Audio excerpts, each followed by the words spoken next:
পথাৰৰ মাজত আছোঁ। কি সৌন্দৰ্য পৰিৱেশ এয়া দেখিবলৈ পাইছে। মোৰ পাছত আছে বড়ো ধান। এয়া দেখিছে এখন লোহৰ দলং, যিখনৰ কেপাচিটি হৈছে 3 টন।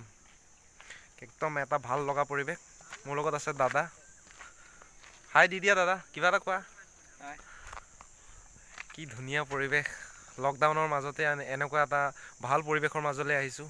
বিৰাটেই ভাল লাগিছে, মনটো আজি বহুত ভাল লাগিছে। যেন বহুত দিনৰ মূৰত যেন মুক্ত হৈছোঁ। একদম বন্ধনীয়া কোঠাত একদম সোমাই থকা যেন লাগিছিল। এতিয়া ভাল লাগিছে, বৰ ধুনীয়া পৰিৱেশ দেখিছে। বহুত ধুনীয়া ধুনীয়া পৰিৱেশ আছে, দেখাইছোঁ।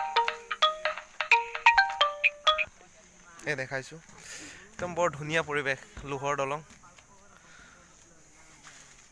আমাৰ গাঁৱতে যে ইমান ধুনীয়া ধুনীয়া পৰিৱেশ আছে আমি গমেই নাপাওঁ, কিন্তু বহুত ভাল লাগিছে আজি আহি। সঁচাই মনটোকে বুজাব নোৱাৰা এটা যেন অনুভৱ হৈছে। চতৰ শেষত বহাগো সমাগত। দেখিছে দাদাৰ লগত আছোঁ। একদম বাইক ৰাস্তাতে ৰখাই লৈছোঁ আৰু মানুহ চানুহ নাই। ধুনীয়াকৈ বৰ ভাল লাগিল পৰিৱেশটো দেখি। একদম দেখিছে নাই বড়ো ধান, আমাৰ মিচিং সমাজৰ এটা আটাইতকৈ প্ৰয়োজনীয় খেতি বুলিয়ে ক'ব পাৰি। যিটো বড়ো ধান আমাৰ মিচিং ৰাইজে বহুত কৰা দেখা যায়।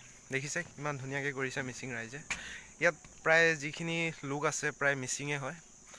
গতিকে মিচিং গাঁৱলৈ আহিছিলোঁ। বিশেষকৈ আমাৰ অহাৰ উদ্দেশ্য এটাই আছিল, মাছ মৰাৰ সঁজুলি ল'বলৈ আহিছিলোঁ। আপোনালোকক দেখাম এতিয়া দুটা পলহ। এয়া দেখাব, এয়া দেখিছে নহয়, এটাও নহয় দুটা আনিছোঁ। এটা হ'ল দাদাৰ আৰু আনটো হ'ল মোৰ। এয়া দেখিছে দাদা পূৰা ফটো উঠি আছে, দেখিছোঁ। দাদা আছে লগত। ভাল লাগিছে আৰু পৰিৱেশটো অলপ দেৰি হ'ল, অলপ সোনকালে আহিব লাগিছিলে। এতিয়াতো 5টা বাজিলে, অলপ সন্ধিয়া হ'বলৈ হৈছে আৰু বেছি সময় নাই। দেখিছে একদম সুন্দৰ পৰিৱেশ। দেখিছে সুন্দৰ পৰিৱেশ। বিশেষকৈ দলংখন বেছি ভাল লাগিছে। অলপ খোজকাঢ়ি দিলোঁ দলংখনত। দলংখন দেখিয়ে ভাল লাগিল। অলপ খোজকাঢ়িবলৈতো মন সকলোৱে যাবই অভিয়াছলি, গতিকে অলপ খোজকাঢ়ি দিলোঁ। বিৰাট ভাল লাগিছে, আপোনালোকে দেখিছে।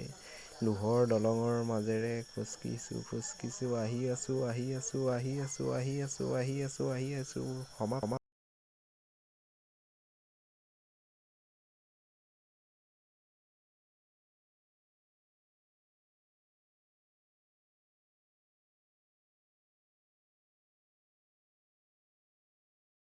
আপোনালোকক এই চাৰিওফালৰ দৃশ্যটো এবাৰ দেখাই দিছোঁ। এই সৰু সৰু দৰাকৈ যে দেখিছে, এইবিলাক হ'ল বড়ো ধান। আমাৰ মিচিং সমাজৰ লোকসকলে প্ৰায় বেছিকৈ কৰা দেখা যায়, কিয়নো এই ধানৰ চাহিদাটো বহুত বেছি হয়।